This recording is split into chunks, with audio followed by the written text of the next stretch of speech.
Pendant plusieurs années, le Bénin a adopté différentes politiques intégrant officiellement les pratiques communautaires au système de santé. Ceci afin de le structurer et le professionnaliser. Ainsi, la nouvelle politique nationale de santé communautaire PNSC vient renforcer cette dynamique en intégrant les volets préventifs, promotionnels et curatifs pour un accès équitable et un système plus résilient. Avant 2020, le Bénin avait fait l'expérience de plusieurs politiques de santé communautaire, notamment dans les années 2010 et puis en 2015. Mais l'évaluation de ces différentes politiques ont montré qu'il y avait un certain nombre d'insuffisances qui ne permettaient pas à ce que les résultats escomptés par ces différentes politiques soient atteints. C'est pour cela que au cours de l'année 2020, le président Patrice Talon et son gouvernement ont, à la suite des réformes qui sont intervenues dans le secteur de la santé, mis l'accent sur un certain nombre de priorités. Dans le domaine de la santé, nous avons à titre de priorité la santé communautaire et cette nouvelle politique a été adoptée en Conseil des ministres en 2020 pour prendre en compte les différentes insuffisances qui étaient observées, mais également ajuster et prendre en compte les aspects qui devraient permettre à ce que on puisse avoir les résultats de santé qui étaient prévus. Deux acteurs clés naissent donc, les relais communautaires et les agents de santé communautaire qualifiés.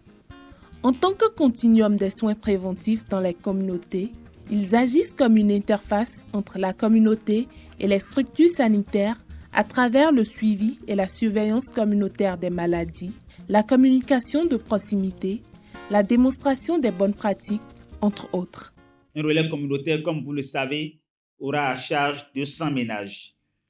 Il aura pour mission de visiter les ménages au moins une fois par semaine avec l'outil digitalisé à l'Afiacom sur lequel il enregistrera au fur et à mesure les données qui seront disponibles en temps réel sur la plateforme pour son supérieur hiérarchique qu'est l'agent de santé communautaire qualifié ici présent.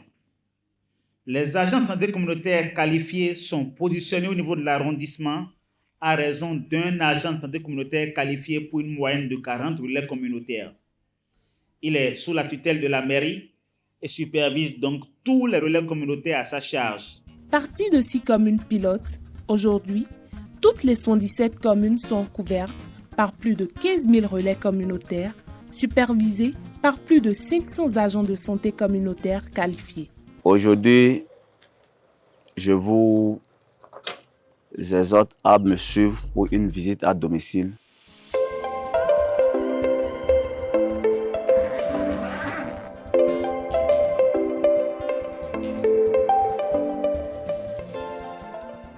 Quand on va dans une ménage où il y a une femme enceinte, on la sensibilise sur le bien fondé d'aller à la consultation prénatale.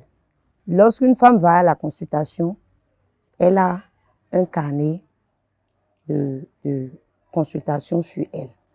Donc, je me sers de ces carnets-là pour voir le rendez-vous prochain pour que, si elle oublie, je puisse la rappeler. Si on fait des visites à domicile, si on va dans les ménages, s'il y a un enfant, un bébé dans la maison qui continue ses vaccinations, demande à la maman si on peut voir le carnet de vaccination de l'enfant. Et la maman fait sortir le carnet. On vérifie si l'enfant est à jour de son vaccination suite à son âge. On encourage la maman pour qu'elle puisse continuer jusqu'au bout. On les fait les sensibilisations parce qu'ils étaient habitués à faire des vaccinations jusqu'à 9 mois. Et on les amène à comprendre que la vaccination maintenant c'est jusqu'à 2 ans. Je suis relais communautaire et notre rôle c'est d'aller dans les ménages et sensibiliser les populations et dans le but de préserver leur santé. Si je dis la population, y compris tout le monde, les femmes enceintes, les vieux, les enfants. En 2023, le Bénin a révisé la politique nationale de santé communautaire pour l'adapter aux enjeux actuels. Innovation numérique, données locales, cartographie. Les partenariats se renforcent entre l'État, la société civile, les collectivités et les partenaires techniques et financiers.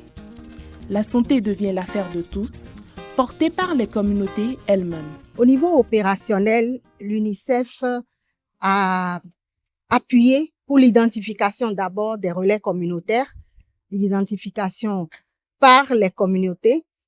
On a procédé à leur formation, renforcement de capacité et ensuite on les a équipés.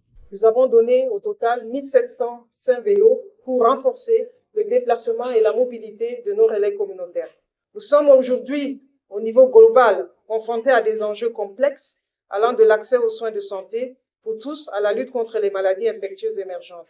Et je suis convaincue qu'ensemble, nous pouvons surmonter ces obstacles et bâtir un avenir où chaque citoyen, chaque fille, chaque garçon a accès à des soins de santé et à une vie saine, et ce, grâce à notre politique de santé communautaire, à une forte contribution des relais communautaires et des ICT. Dans ce sens, la vision Global One Health, traduite en politique, promeut une collaboration intersectorielle pour améliorer la santé humaine, animale et environnementale. Je suis un infirmier. Mon travail consiste à superviser d'abord les relais communautaires dans tout ce qu'ils font comme activité. Donc, nous collaborons avec les agents de santé, notamment avec l'infirmier chef poste pour la bonne évolution et pour le continuum du soin et de santé dans les centres de santé et en communauté. En tant qu'agent de santé communautaire, par exemple, chez moi, à l'arrondissement de Biro, j'ai 22 relais communautaires dans mon arrondissement. Et pour ces relais communautaires, je les supervise. Je suis en tant que manager de cette équipe-là pour la nouvelle politique de santé communautaire. Par rapport à la santé animale, les relais communautaires doivent faire des visites à domicile, doivent sensibiliser la population, doivent faire la promotion de la santé. Par rapport à la santé environnementale, ils doivent également visiter ces ménages-là, vérifier le pourtour de ces ménages-là, parce que nous parlons du paludisme. Le paludisme ne se prévient pas seulement en dormant sous moustiquaire, mais le paludisme se prévient aussi dans l'hygiène environnementale. Depuis l'adoption de la politique, de nombreuses avancées ont été enregistrées. Les résultats sont prometteurs. Depuis lors, le taux de consultation a augmenté. Les performances sanitaires se sont significativement améliorées dans plusieurs zones sanitaires. L'enfant est à 13, à 130 plutôt. C'est un enfant qui se porte bien. Aujourd'hui, dans ces 6 communes, nous avons constaté une amélioration nette de la couverture en soins pour ces femmes et pour ces enfants. Ça, c'est un premier gain. Le deuxième gain qu'on observe au niveau de la communauté, c'est cet engouement qu'il y a au niveau de la communauté de participer réellement à la bonne santé, à l'amélioration de sa santé. Les questions d'hygiène aujourd'hui sont résolues. Les questions d'épidémie et même des alertes qui peuvent constituer des dangers pour la population sont remontées rapidement. Le deuxième élément positif que nous avons observé dans la mise en œuvre de cette politique est l'organisation des activités de masse. Troisième effet positif, ce sont les externalités. Il y a des mères qui témoignent qu'aujourd'hui, les naissances sont bien retracées, surtout les actes de naissance qui sont délivrés aux enfants. À Banikwara, la politique a démarré effectivement en juin 2023. Si on prend dans le domaine de la lutte contre le paludisme, et lorsqu'on compare le nombre de cas de paludisme que nous avons enregistrés en 2022 par rapport à 2023, nous avons constaté que le nombre de cas de paludisme a diminué de 21 000 cas. Donc nous sommes passés de près de 83 000 à 62 000 cas en 2023.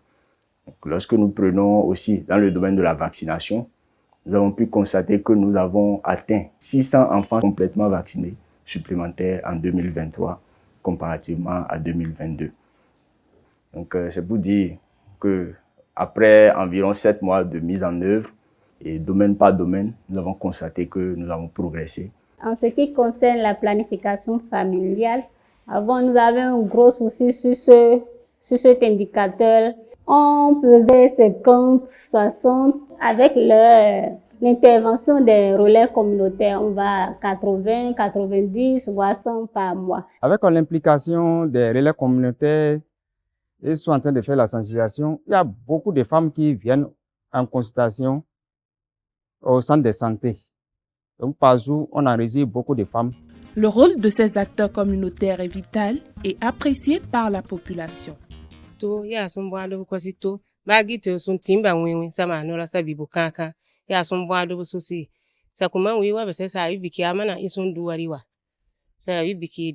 Si vous allez dans les quartiers, dans les maisons, il y a un changement grâce à ces jeunes-là. Nos animaux qu'on a maintenant dans les maisons, les poulets, les bêtes, tout ça là, ils vont dire, papa, est-ce que vous arrivez à appeler le vétérinaire pour prendre soin de ces choses-là? Tout ça là, actuellement, il y a un changement sur ça. Je voudrais même encore des doléances à côté de ces jeunes-là. Ils ont eu des vélos. Mais si on retrouve maintenant des motos, ça va encore aller plus vite. La politique nationale de santé communautaire est plus qu'un cadre stratégique. Elle incarne la force, la résilience et l'intelligence collective des communautés. Elle rappelle une vérité essentielle, les clés du bien-être se trouvent au cœur même des communautés.